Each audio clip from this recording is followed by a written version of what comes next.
नमस्कार। चलिए आज बात करते हैं अनुशासन की असली ताकत के बारे में। ये सिर्फ सुबह जल्दी उठना या नियमों का पालन करना नहीं है। नहीं, ये तो अपनी छुपी हुई काबिलियत को बाहर निकालने का एक जरिया है, एक चाबी है। तो आइए इस कमाल की कहानी में उतरते हैं और देखते हैं कैसे। कहानी की शुरुआत ही एक बड़े सवाल से होती है। क्या किसी इंसान की सफलता के लिए उसका अनुशासन उसकी पैदाइशी होशियारी से ज्यादा मायने रखता है? चलिए इसी सवाल का जवाब ढूंढते हैं। तो हमारी कहानी का हीरो है रामू, जो काशीपुर गांव में रहता है।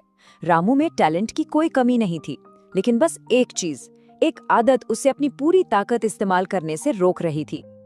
देखिए, रामू दिल का बुरा बिल्कुल नहीं था। वो बड़ों का सम्मान भी करता था, सबकी मदद के लिए तैयार भी रहता था। लेकिन उसकी कुछ आदतें थीं जो उसकी सबसे बड़ी दुश्मन बन गई थीं। सुबह देर तक सोना, पढ़ाई को देखकर भागना और हर काम को कल कर लेंगे कहकर टाल देना। बस यही उसकी रोज की कहानी थी। उसके घर वाले, गांव के लोग सब ये चीज देखते थे। सबको पता था कि लड़का तो होशियार है, लेकिन ये भी समझते थे कि बिना अनुशासन के ये सारी होशियारी बेकार है। पर रामू के लिए ये सब बातें मजाक थीं। उसे लगता था कि ये अनुशासन वगैरह तो आजादी के दुश्मन हैं। और यहीं पर कहानी में आता है एक नया मोड़।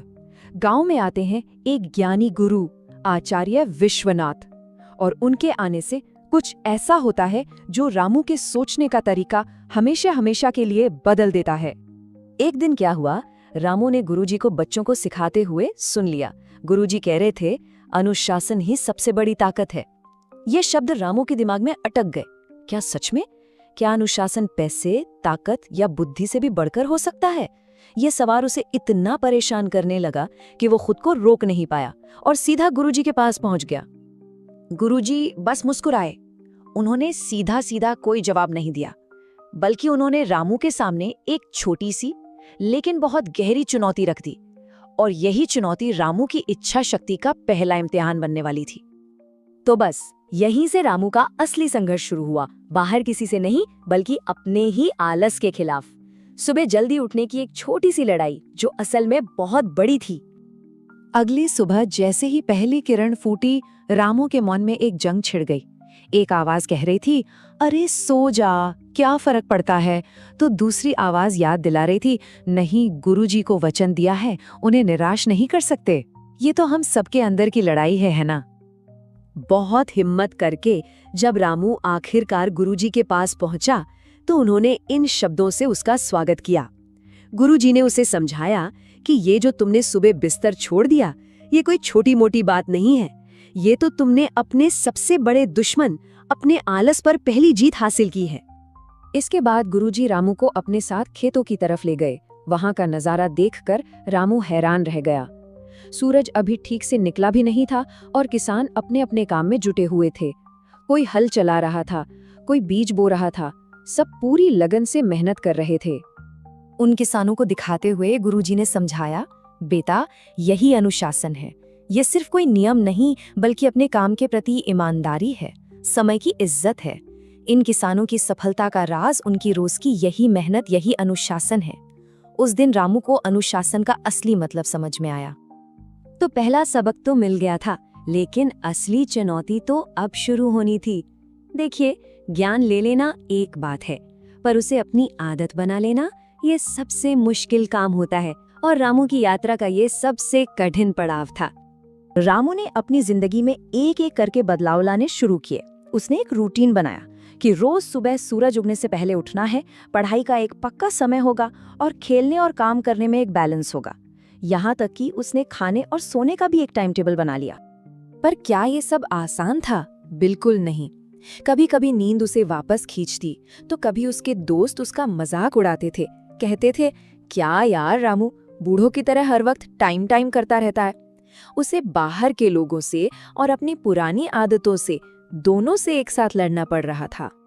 और जब भी रामू का हौसला डगमगाता, उसे गुरुजी की कही एक बात याद आ जाती, जैसे नदी की एक धार रोज एक ही पत्थर पर गिरती रहे तो वो उस पत्थर में भी सुराख कर देती है।